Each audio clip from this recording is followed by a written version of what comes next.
guys, it's Mario Fan 520, and this is Harris, my teacher.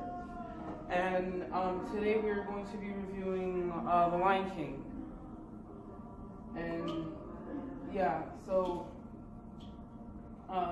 this is basically a Walt Disney film that was released way back in 1994.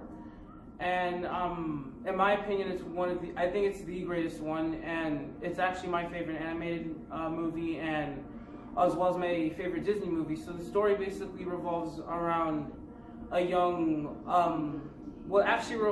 it starts off with a lion and a lioness named Mufasa and Sarabi. They have this new baby that's born, known as Simba, and as he continues to grow up, he has this dream of being king and stuff like that.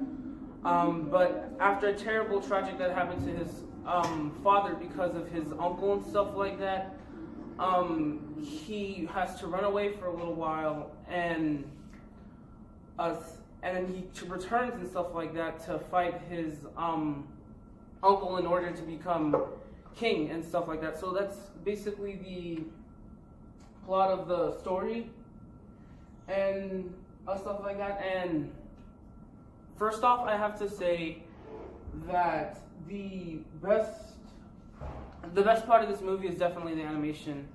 I have to say the animation is top notch. It didn't lag at all. It was just very catchy for me, and I just found it very beautiful. What did you grow up on The Lion King?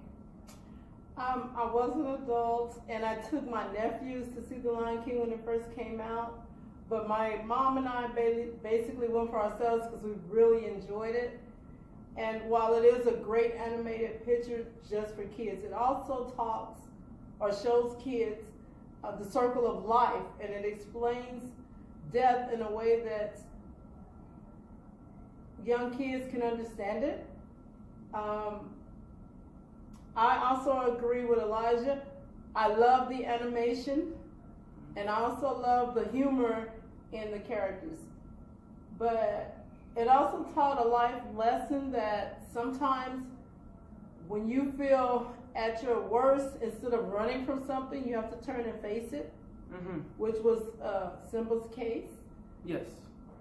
And one of the best parts of the film is definitely seeing the character of Simba develop as he starts as a young child, like almost any child would ever act, is dream of becoming something, and something gets in the way of your life and you don't know what to do, but then you have to do something to fix it and stuff like that. And I think that the way Simba develops in the entire film is probably the best thing. Yes, I agree with the character development.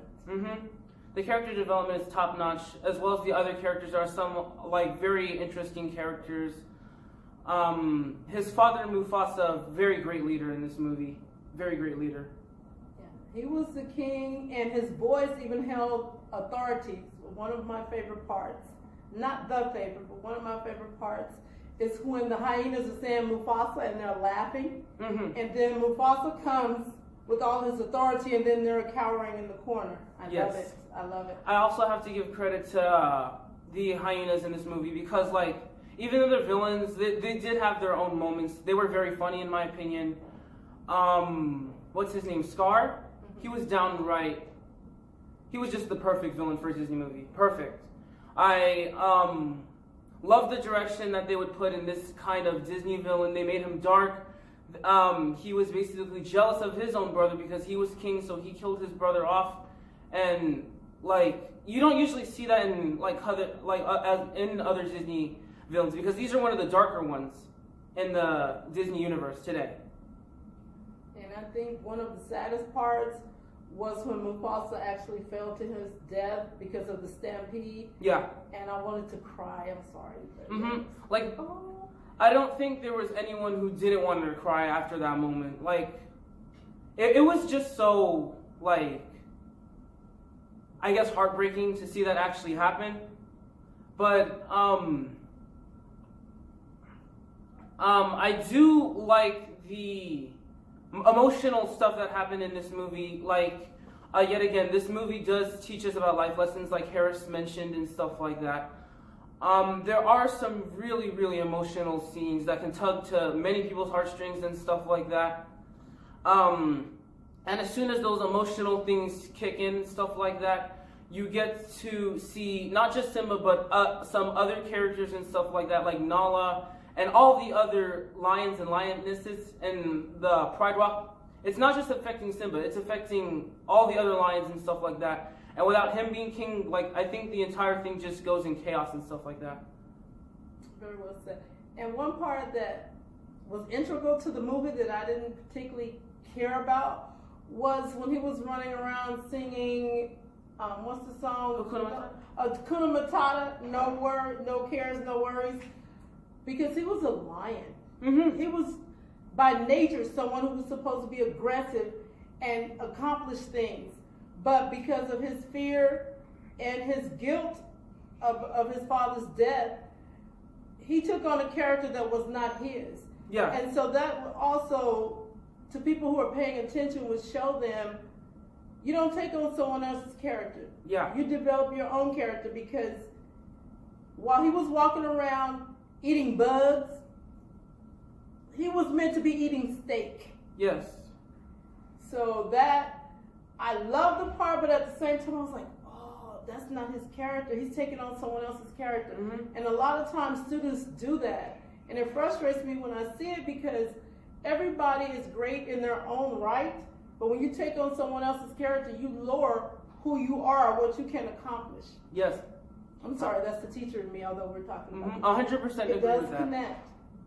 I 100% agree with that. And along with that, the side characters, Timon and Pumbaa, they're really great. They're funny. These two characters were just like, there's sort of some other characters that you'd see in other Disney movies and stuff like that that would try to convince the hero on to do other things, but like when the movie progresses, the hero has to face his challenge and stuff like that. And I think Timon and Pumbaa are one of the greatest characters in Disney history. Yeah, well, they had their own movie after this. So. Mm-hmm. They did have their crossovers. They even had a TV show too, back then. And I do like some other characters. What's his name? The Zazu? The bird? The bird. Yeah. Simba's mother, Sarabi, she was very, she had a lot of charisma, in my opinion. She wasn't in the movie that much, but when she was, like, on screen, you could tell that she had a lot of charisma, and she knew what she wanted for her pride after Mufasa died and stuff like that. One of my favorite was Rafiki. Mm-hmm. I loved him. Very important character. He had wisdom, but at the same time, he did things that made you just crack up laughing, like hitting people with his stick. Yes. And I'm sure it's called something else, but it was a stick. Mm-hmm. And who else did I like? There's one other person I was going to say.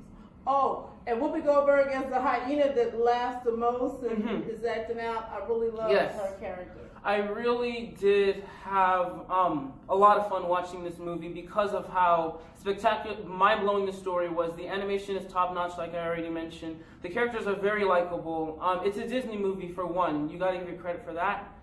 And, like, it's just something that's have left an impact on so many people, and it's became a classic and a masterpiece. It still is today.